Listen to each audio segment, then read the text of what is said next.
Tatum Paxley s'est fait trahir par ses potes les Culling et il faut qu'on en parle.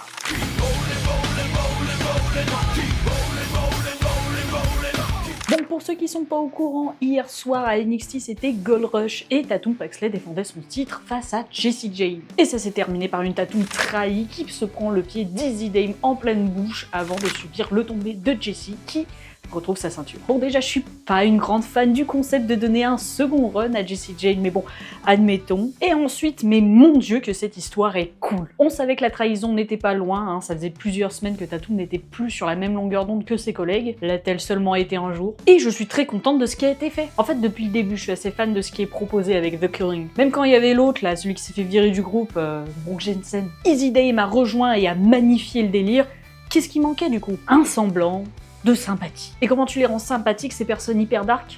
Bah avec une meuf hyper dark qui a la joie de vivre. Et voilà Tatum Paxley qui débarque pour prendre sa place et rendre la team juste trop cool. Avec l'ego d'Izzy Dame, on savait que ça allait pas durer, mais c'est pas grave.